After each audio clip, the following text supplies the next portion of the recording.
Hey GV! Thanks for tuning in for this week's episode. We know you're excited for spring break, but listen close for some things going on in the Valley before we leave for the week. Let's get right into it.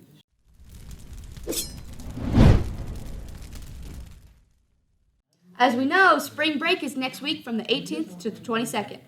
For a fun way to send students off, student government is hosting GV's first ever Mr. Eagle this Thursday, the 14th. Mr. Eagle is a boys' pageant where 13 of our very own seniors will compete in a talent show and various other acts. Tickets are on sale at lunch this week for $5 or for $7 at the door. The show will start at 7 and the doors are open at 6:30 p.m. in the auditorium.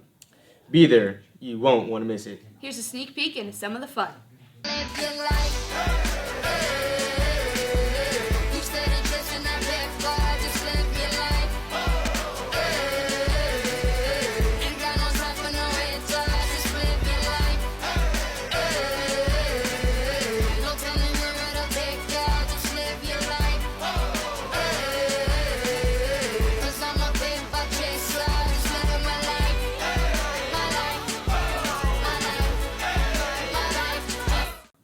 Looks like it's going to be a pretty interesting show, right, Kenna? You're right, Brandon.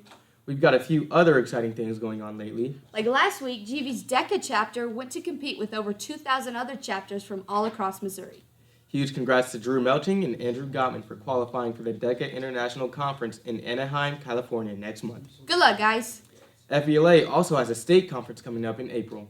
Good luck to our 13 GV students who will be competing there.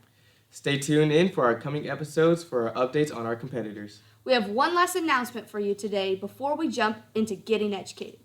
The Valley has a new student-produced podcast channel about pop culture. It's called Into the Universe.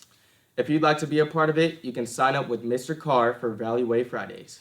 Now we have a very special guest returning for our favorite segment. Let's go get educated on the State of the Union address with Mr. Ball. Hey, Mr. Ball, can you tell us a little bit about the State of the Union happening tonight? So the State of the Union address is required by the Constitution under Article 2 of the Executive Branch, which states that from time to time the President has to update both Congress and the American people on the happenings of what's going on in the government. So traditionally, in the age that we live in now, televised, live streamed from the United States Capitol tonight.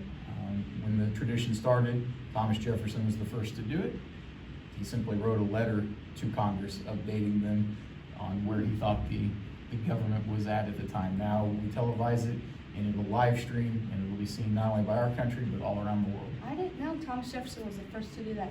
Can you tell us about the designated survivor? So the designated survivor is one person who is purposely kept away from the U.S. Capitol building tonight that meets the qualifications to be president. So if a tragedy were to befall the Capitol tonight, you would at least have one person who would meet the qualifications to be sworn in as president of our country. Nice, thank you. You guys just got educated.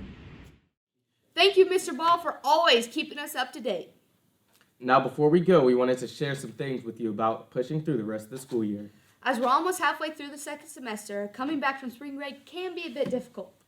Here's Paige and Chloe with some tips about avoiding burnout. As our school year comes to an end, Here's 5 tips to avoid burnout. staying organized to help not feel overwhelmed. Give yourself breaks like going on walks or hanging out with friends. Fueling your mind and body. Changing up where you study. Lastly, and most importantly, always get a good night of sleep. Finish the school year off strong, GV. Thank you, guys, and Eagles, let's stick it out through the rest of the year. We got this. Well, that's all we have for this week's episode. Thanks for tuning in. And have a great spring break, Eagles. I'm Brennan Lanier. And I'm Kenna Sears. And we are GV. GV.